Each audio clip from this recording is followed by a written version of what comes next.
그리스도인은 세상과 구별된 사람들입니다. 똑같이 이 세상에서 살아가고는 있지만 영적인 관점에서 보면 소속이 분명히 다르죠. 그래서 분명히 차이가 다른 것이 있는데, 여러분, 그리스도인의 이 구별됨, 그리스도인들의 차이는 무엇일까요?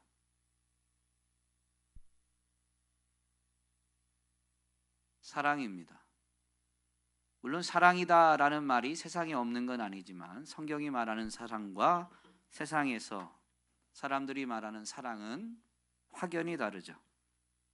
사실 세상에서는 성경이 말하는 사랑, 참된 사랑을 찾아보기가 어렵습니다. 성경은 분명히 우리에게 이 세상은 공중의 권세를 사단이 잡고 있음을, 그래서 사단은 그 권세를 가지고 이 세상 풍조를 가지고 사람들을 하나님으로부터 멀어지도록 미혹하고 이끌어감을 우리에게 가르쳐 줍니다.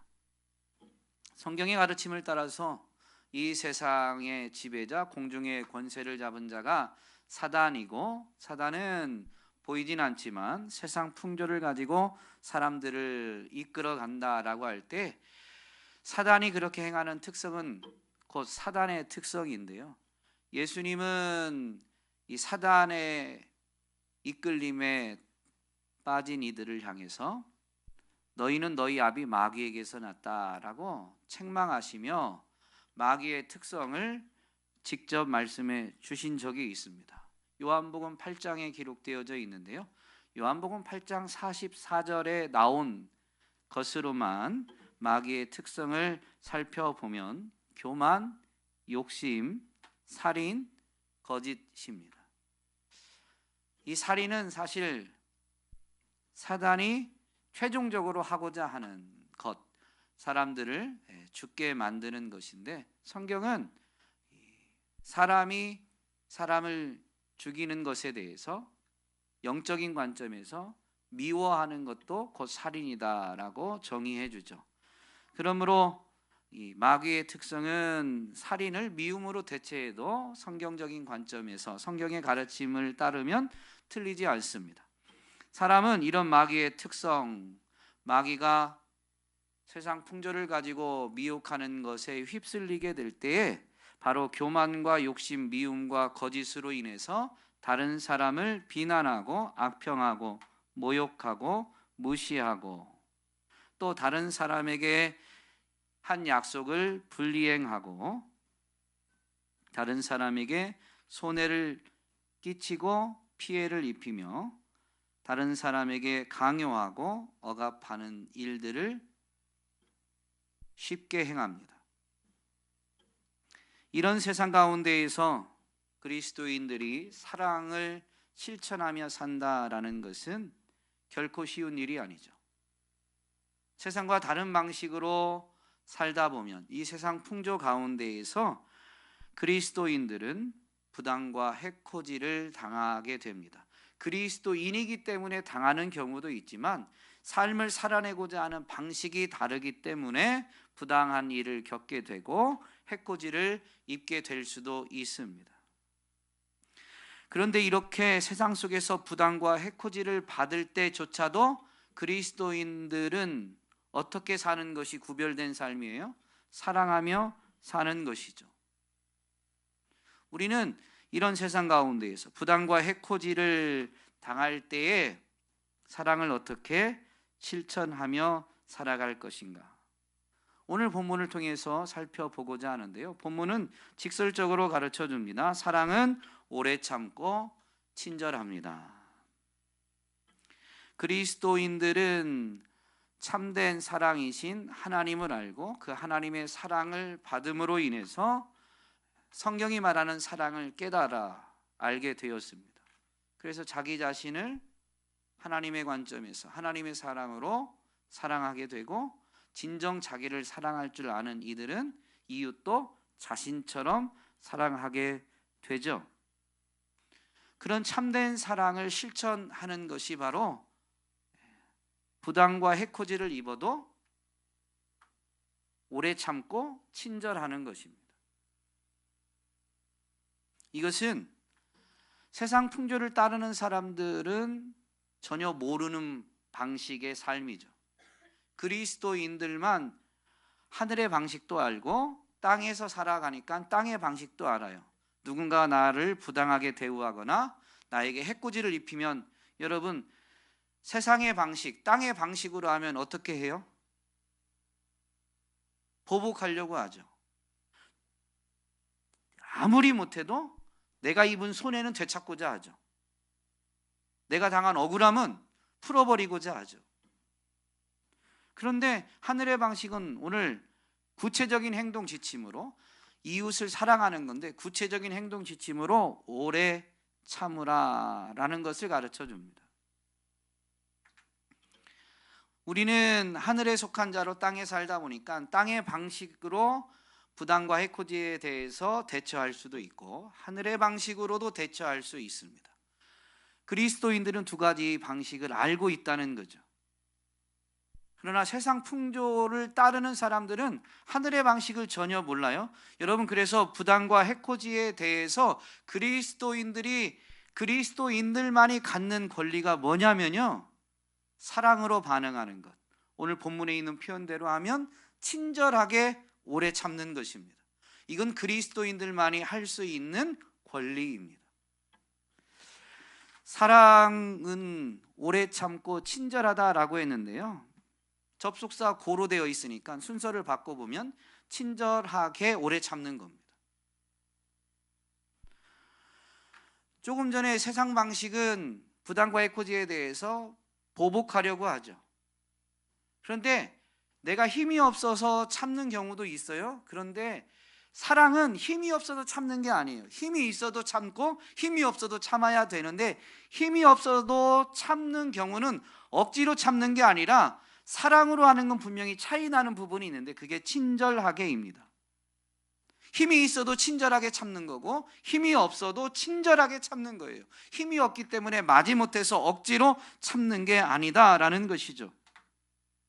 그러면 친절하게 참는다라는 게 도대체 뭘까요? 여러분이 답변해 주신 것처럼 복수심을 갖지 않는 게 친절한 겁니다.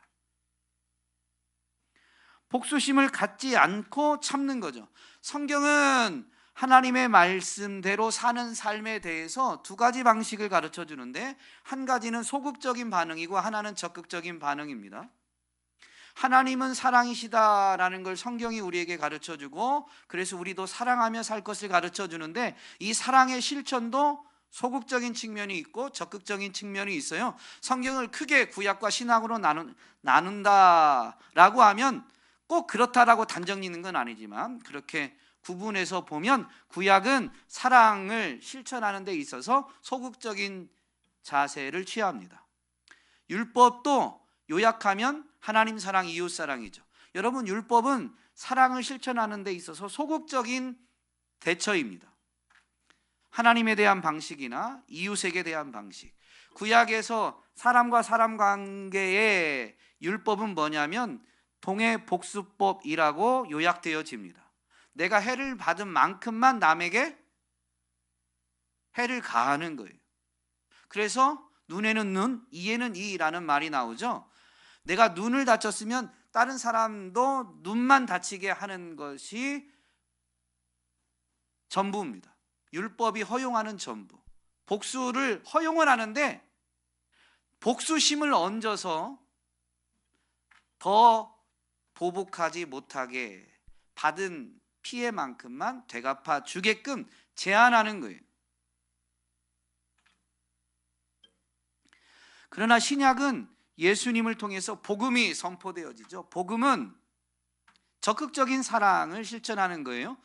복음은 예수님이 그 사랑을 적극적으로 실천해 보이셔서 그 사랑의 은혜를 우리에게 가져다 주셨다라는 게 복음이고, 또 우리는 그 안에서 주님을 따라가야 되죠. 그래서 주님이 주신 가르침을 우리는 되새기는데, 예수님은 사랑에 대해서 어떻게 하라고 가르쳐 주셨어요? 누구까지 사랑하라고 가르쳐 주셨어요? 원수까지. 뺨을 맞아도 나 왼쪽 맞았으니까 너도 왼쪽 뺨 맞아야 돼, 그게 아니고 왼뺨을 맞으면 어떻게 하라고요? 오른쪽 뺨도 돌려대 주는 거죠. 그게 복음이에요. 즉 사랑을 실천하는데 적극적으로 실천하는 겁니다. 오래 참는다라는 것은 사랑을 실천하는 방식인데, 이 오래 참는 것도 소극적인 측면과 적극적인 측면이 있어요. 소극적인 측면이 복수심을 갖지 않는 것인데, 복수가 뭐예요?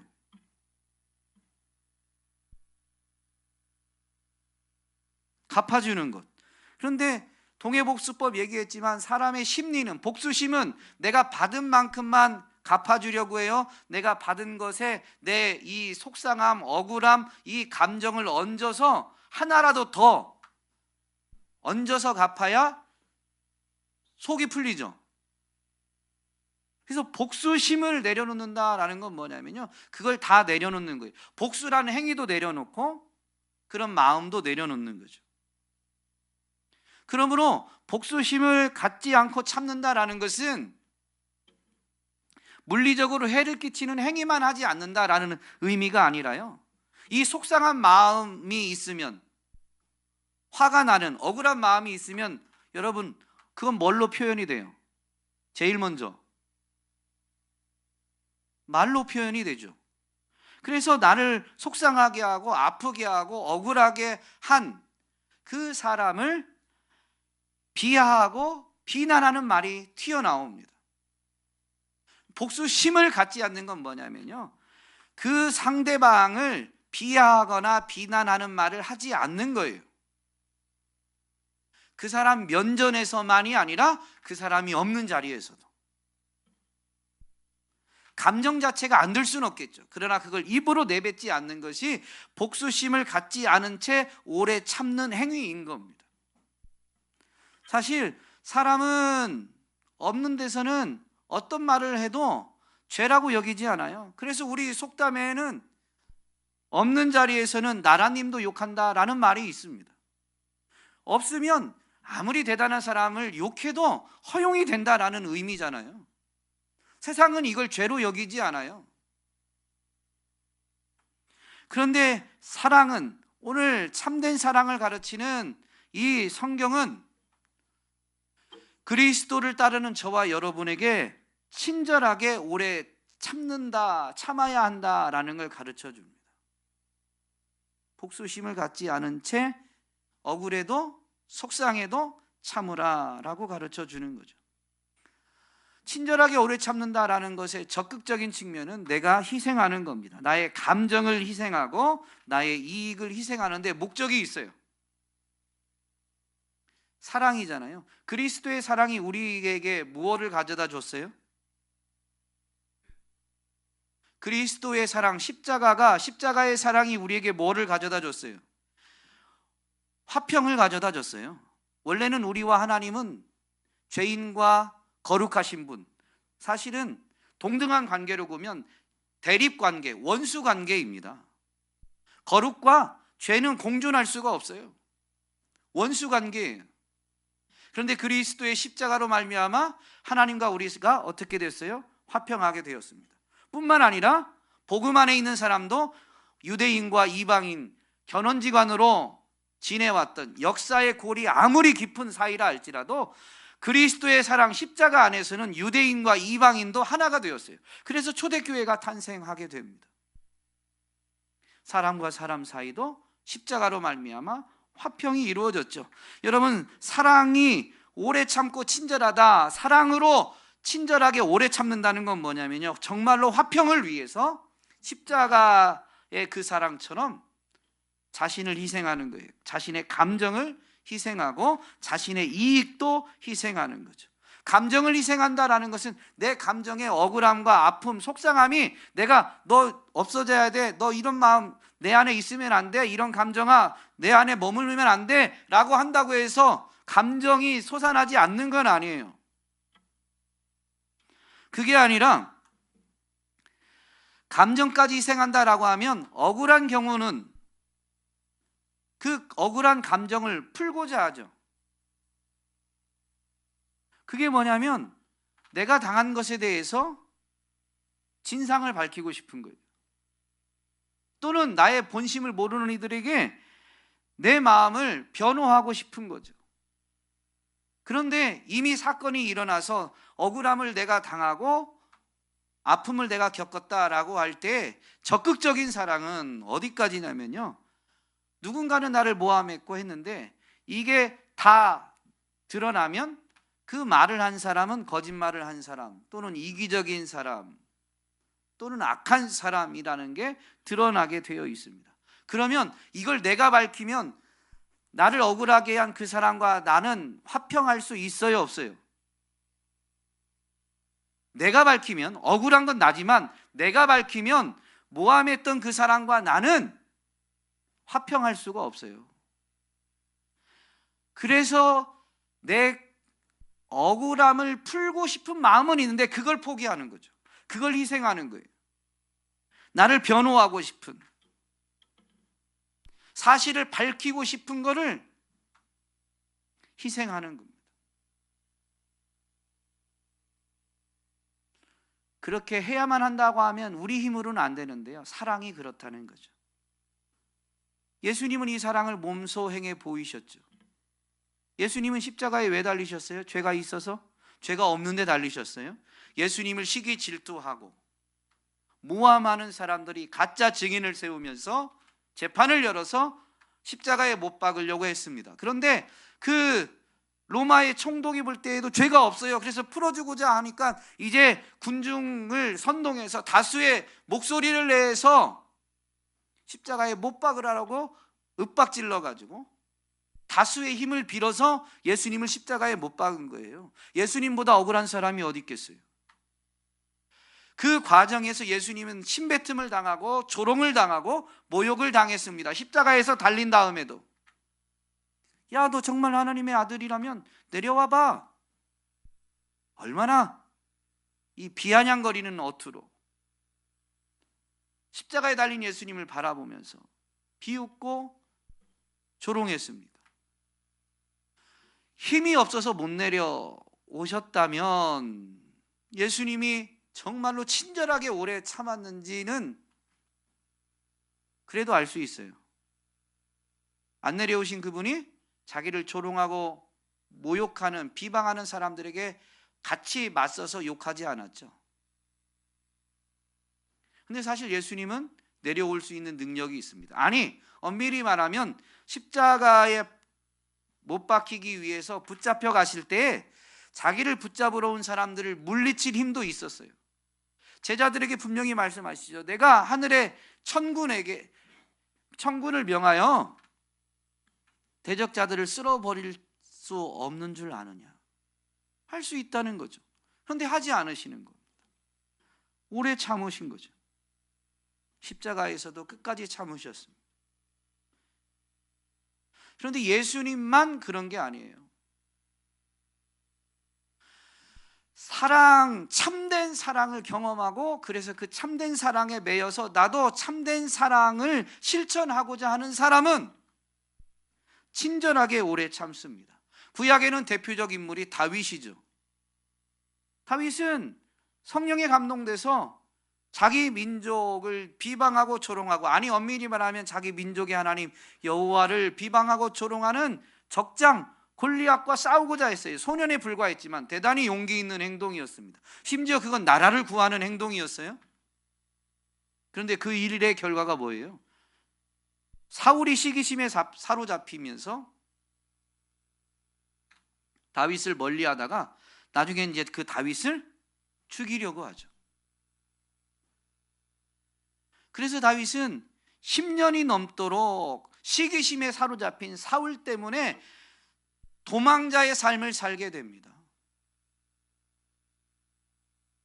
그때는 힘이 없어서 그렇다 쳐도 다윗이 친절하게 오래 참았다라는 것은 사무엘상 24장과 26장에 나오는데, 엔게디 광야에 있을 때 사울이 붙잡으러 왔어요. 그때 다윗은 엔게디 광야 굴 안에 있었는데 다윗을 찾으려고 수색하다가 사울이 이제 볼 일이 급했어요. 그래가지고 볼 일을 보러 굴 안으로 들어간 거예요. 큰 거 보러. 그러면 여러분, 굴 안으로 큰 거 보러 갔을 때 굴 안쪽을 바라보고 볼일을 볼까요? 입구 쪽을 바라보고 볼일을 볼까요? 입구 쪽. 굴이 이쪽은 막혔으니까 들어가도 뭐 인기척도 없고 안은 이제 아무것도 없다라고 여겨지니까 내가 볼일 볼 때 혹시 어떤 일이 있을까? 굴 입구를 보게 돼 있어요. 그런데 그 굴 안쪽에 다윗과 그의 추종자들이 숨어 있었습니다. 이것을 맞이한 다윗의 부하가 다윗을 설득하죠. 이것은 하나님이 주신 기회다. 억울하게 도망 다니니까 하나님은 다윗의 억울함을 아시고 이제 그 억울함에서 벗어날 수 있도록 하나님이 주신 기회라고 부하들이 이구동성으로 말했습니다. 그러면서 다윗이 직접 하지 않으면 자신들이 가서 여러 번 무기를 휘두를 필요도 없이 한 번이면 됩니다. 즉 매우 하나님이 주신 기회이기 때문에 너무 쉽고 간단하다는 거죠. 다윗의 억울함이 그리고 그로 인해서 겪게 된 고초를 이제 한 방에 끝낼 수 있다라는 겁니다. 근데 다윗이 어떻게 해요? 사울을 죽이지 않아요. 십광야에 있는데 십광야 주민들이 다윗을 사울에게 고발합니다. 근데 다윗은 어디를 가든 자기 부하들을 데리고 그 지역 사람들에게 피해를 끼친 게 아니라 그 지역 사람들이 일할 때에 도적이나 이런 외적으로부터 보호해 주었습니다. 근데 이 십광야 사람들이 결국 다윗을 배신한 거죠. 다윗의 도움을 받아놓고 사울의 권위가 더 세니까. 그래서 사울이 3천의 군사를 이끌고 십광야로 와요. 그리고 이제 수색하기 전에 진을 쳐놓고 하루를 묵는데 다윗이 부하와 함께 사울의 진영을 정찰하러 왔다가 심지어 늦은 밤에 사울의 이 천막까지 들어가게 되죠. 그러니까 함께 동행했던 부하가 이것도 하나님이 주신 기회다. 내가 창으로 한 번만 찌르면 된다. 두 번 찌를 필요도 없다. 근데 여전히 다윗은 그래 지난번 한 번은 내가 사울이 하나님의 기름 부음 받았기 때문에 내가 하지 않았는데 또 기회를 주셨어요. 하나님이. 지난번 한 번 참았으니까 이만하면 됐지가 아니에요. 다윗은 또 참습니다. 그리고 그냥 사울과 인사하고 보내주고 다윗은 여전히 도망자 삶을 사는데 이스라엘 진영에서 도망하기 어려우니까 블레셋 진영까지 피해가게 되죠. 거기서 다윗이 더 고초를 겪습니다. 블레셋 왕 앞에서 미친 척을 해야 되고 자기의 가족들을 적군에게 빼앗기는 일도 겪게 되고 다윗의 희생이 결코 작지 않아요. 그런데도 불구하고 다윗은 친절하게 오래 참았습니다. 신약에는 스데반 집사님이 있죠. 스데반 집사님은 돌에 맞아 죽었는데 돌에 맞아 죽은 이유는 스데반 집사님이 지혜와 성령이 충만해서 이적을 많이 행하며 복음을 전했기 때문입니다. 사실 예수님을 시기해서 십자가에 못 박은 이들도 예수님이 복음 전하는 현장마다 이적들이 뒤따르고 그래서 사람들이 막 구름대같이 몰려들게 됐죠. 사람들이 율법학자들인 종교 지도자들인 자신들보다 예수님을 더 추종하니까 시기심이 일게 됐습니다. 초대교회 지도자들도 마찬가지죠. 근데 이 스데반 집사님이 그러다 보니까 특별히 리버디노 회당에 소속된 사람들이 이제 이 스데반 집사님과 논쟁해서 스데반 집사님을 이기려고 했어요. 그런데 성령으로 충만했을 뿐만 아니라 지혜가 충만했던 스데반 집사님을 당하지 못하게 됩니다. 그러니까 사람들을 선동하고 율법학자들을 선동해서 스데반을 붙잡아다가 거짓 증인을 세우고 이제 심판하려고 하죠. 그래서 이제 공의회에 서게 되었는데 대제사장이 공의회가 열리니까 붙잡혀온 스데반 집사한테 사람들이 지금 고발한 게 사실이냐라고 묻습니다. 그러면 거짓 증인 세웠어요. 그러니까 아니다라고 말할 수 있는데 얼마나 말하고 싶겠습니까? 그런데 스데반 집사님이 자신을 변론할 수 있는, 변호할 수 있는 그 자리에서 사람들이 말한 건 거짓입니다라고 말하지 않고 복음을 증거합니다. 그리고 그 복음을 받아들이지 않은 것에 대해서 공의회에 모인 공의 회원들, 또 자기를 고발한 사람들, 또 구경원 무리들을 책망하게 됩니다. 그런데 그러면 복음을 듣고 찔림을 받고 회개해야 되는데 그 책망하는 것 때문에 기분 나빠서 돌로 쳐 죽이려고 달려들게 되죠.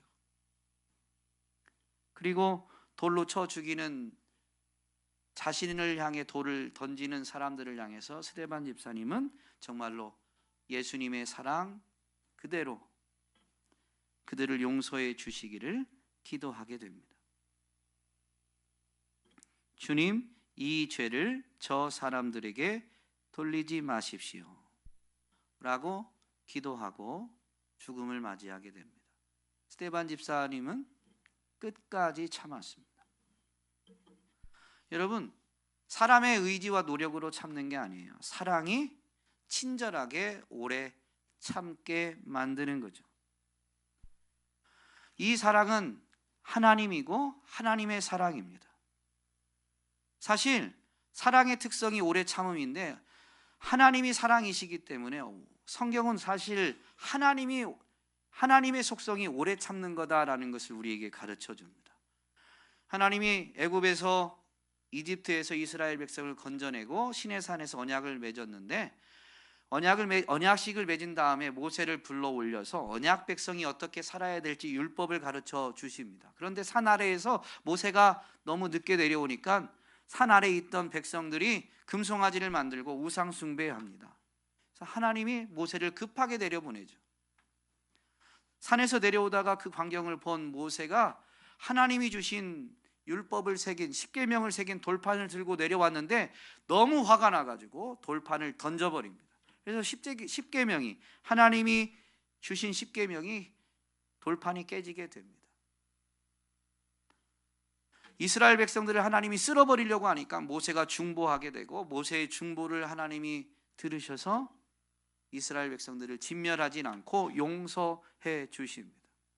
그리고 나서 하나님은 모세를 다시 시내산으로 올라오도록 부르십니다. 그런데 이번에는 계명을 새길 돌판을 네가 준비해 오라고 하죠. 그렇게 해서 모세가 시내산에 올라가니까 하나님이 모세에게 자신을 계시하는데 이렇게 말씀하십니다. 나 주는 자비롭고 은혜로우며 노하기를 더디하고 한결같은 사랑과 진실이 풍성한 하나님이다. 하나님은 어떻다고요?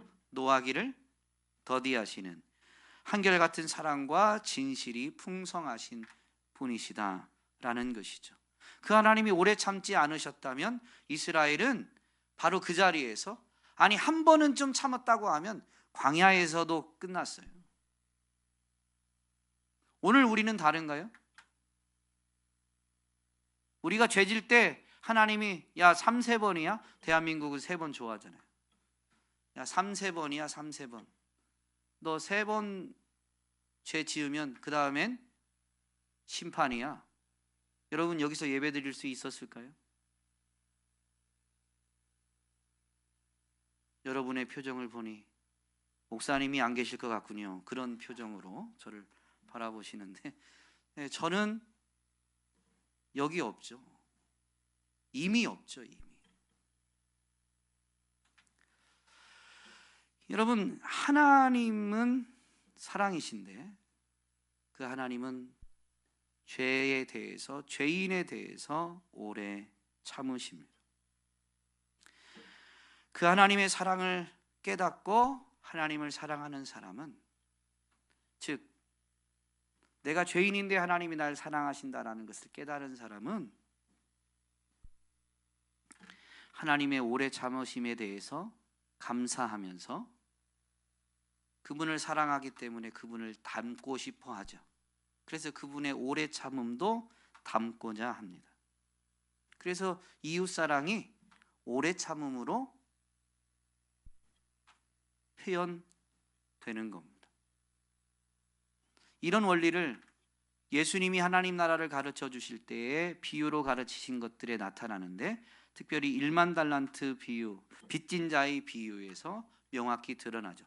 물론 1만 달란트 빚진 자의 비유는 용서에 대한 거지만, 원리는 1만 달란트 탕감받은 자가 돌아가다가 100데나리온 자기에게 빚진 자를 만나서 자기는 왕에게 1만 달란트 탕감 받아 놓고도 100데나리온 빚진 자가 좀 자비를 베풀어 달라, 내가 반드시 갚을 거니까 시간을 좀 달라고 자비를 베풀어 달라고 한 거예요. 그런데 그 100데나리온 빚진 자를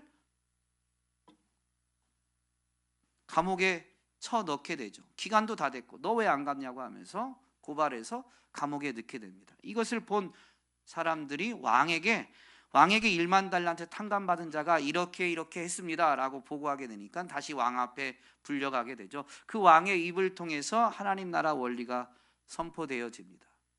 1만 달란트를 탕감받았으면 너도 너의 친구에게 빚을 탕감해 주는 것이 마땅하지 아니하냐. 1만 달란트 탕감받았으면 하나님 앞에, 왕 앞에 1만 달란트 탕감받았으면 사람과 사람 사이에서 100데나리온도 작은 돈은 아니에요. 100일치 노동자의 임금이니까. 여러분 석 달치 월급이라고 생각하시면 돼요. 그 월급을 빚진 자를 고발한 거죠. 이제 빚 안 갚는다고. 근데 내가 탕감받은 건 1만 달란트. 그러면서 결론으로 그렇게 가르쳐 주세요.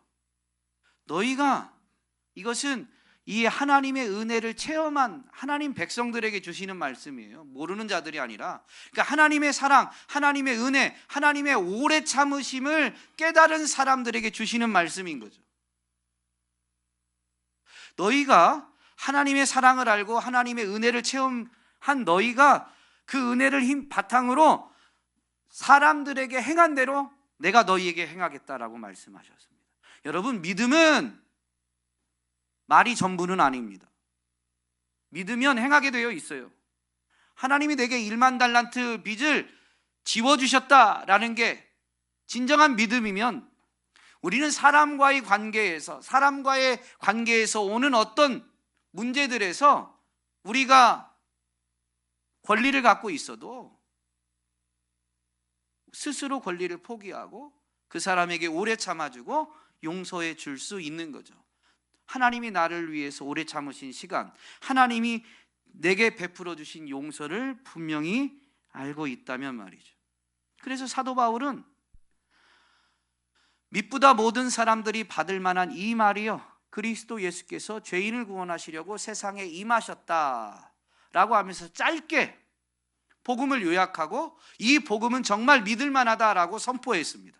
그러고 나서 신앙 고백을 하는데, 그러나 내가 죄인 중에 괴수다라고 고백합니다. 내가 죄인들 중에서 제일 죄가 큰 죄인들 중에 우두머리다라고 고백한 거예요. 디모데전서 1장 15절인데 그 다음 절에 이런 말씀이 이어집니다. 그러나 하나님께서는 나에게 자비를 베푸셨습니다. 그 뜻은 그리스도 예수께서 끝없이 참아주심의 한 사례를 먼저 나에게 드러내 보이심으로써 앞으로 예수를 믿고 영생을 얻으려고 하는 사람들의 본보기로 삼으시려는 것입니다. 바울은 신앙 고백할 때 예수님 믿는 자들을 붙잡아다 죽이는 데 앞장서는, 예수님을 대적하는, 예수님을 비방하는, 폭행하는 자였습니다. 비방자요, 핍박자요, 폭행자였습니다. 그런데 그런 자신을 예수님이 오래 참으심으로 기다리시고 용서해 주시고 심지어 복음을 전하는 사도로 삼아 주신 거죠. 그렇게 하나님이 자비를 베푸신 이유는 하나님이 오래 참으시고 여러분을 기다리고 있다는 것을 증거하게 하기 위함이요, 아무리 죄가 큰 사람도 하나님이 용서하지 못하는 사람이 없다라는 것을 나타내 보이기 위해서, 본보기로 삼기 위해서였습니다. 여러분, 하나님의 사랑을 깨닫고 하나님을 사랑하는 사람들은 그 사랑으로 말미암아 친절하게 오래 참습니다. 심지어 자신을 부당하게 대우하고 자신을 해코지한 사람까지도 말이죠.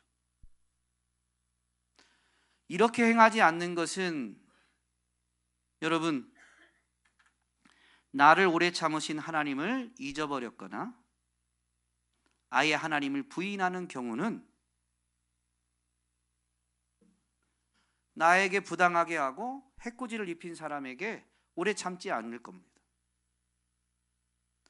하나님을 아예 부인하는 사람은 오늘 저와 여러분은 그 부류에는 들어가진 않으니까. 근데 우리가 하나님을 잊어버리면, 하나님의 사랑을 잊어버리면 오래 참기보다는 세상 방식, 세상 풍조대로 부당함에 대해서 목소리 높이고 화를 내고 부당함을 받은 시간 동안까지 보상받으려고 합니다. 하나님의 은혜를 알고도 이런다면 여러분, 이거는 하나님을 업신여기는 겁니다. 로마서 2장 말씀에 보면 1장 끝부분에 사람들이 죄를 짓는 것을 쭉 나열해요. 그리고 1장 마지막에서 이렇게 악행과 불의를 행하며 살아가는 사람들이 자기 자신만이 아니라 그렇게 살아가는 사람들을 옳다고 두둔한다라고 말합니다. 2장 1절부터 3절까지 가면 하나님의 심판을 피할 수 있는 걸로 생각하느냐라고 질문합니다. 그리고 4절에서 이렇게 이어서 가죠. 아니면 하나님께서 인자하심을 베푸셔서 그대를 인도하여 회개하게 하신다는 것을 알지 못하고 오히려 하나님의 풍성하신 인자하심과 너그러우심과 오래 참으심을 업신 여기는 것입니까? 하나님이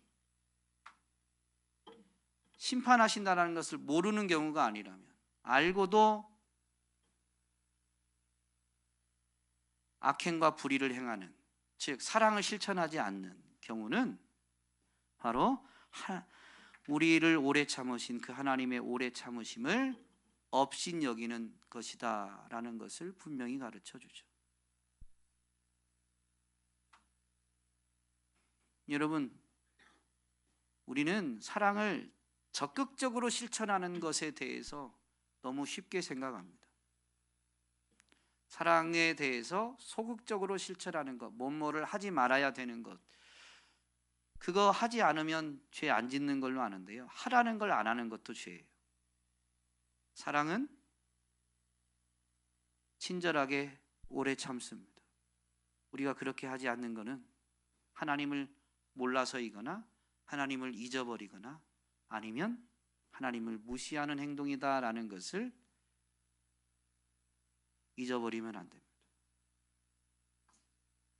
하나님의 사랑을 깨닫고 하나님을 사랑하는 사람은, 하나님을 사랑한다라는 건 하나님을 잊어버리고 사랑할 수 없잖아요.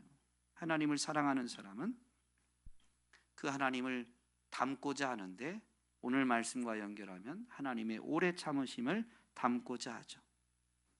그 하나님을 의지함으로 복수심을 버리고 부당과 해코지를 가한 사람에게 오히려 친절하게 오래 참습니다. 오늘 저와 여러분이 참된 사랑을 체험하여 알고 참된 사랑을 힘입어서 정말로 사랑할 수 있는 그리스도인이 되었으니 세상과는 다른 방식, 사랑을 실천하는 방식, 부당과 해코지에 대해서 친절하게 오래 참는 권리를 행사하는 자들이 되시기를 주님의 이름으로 축복합니다.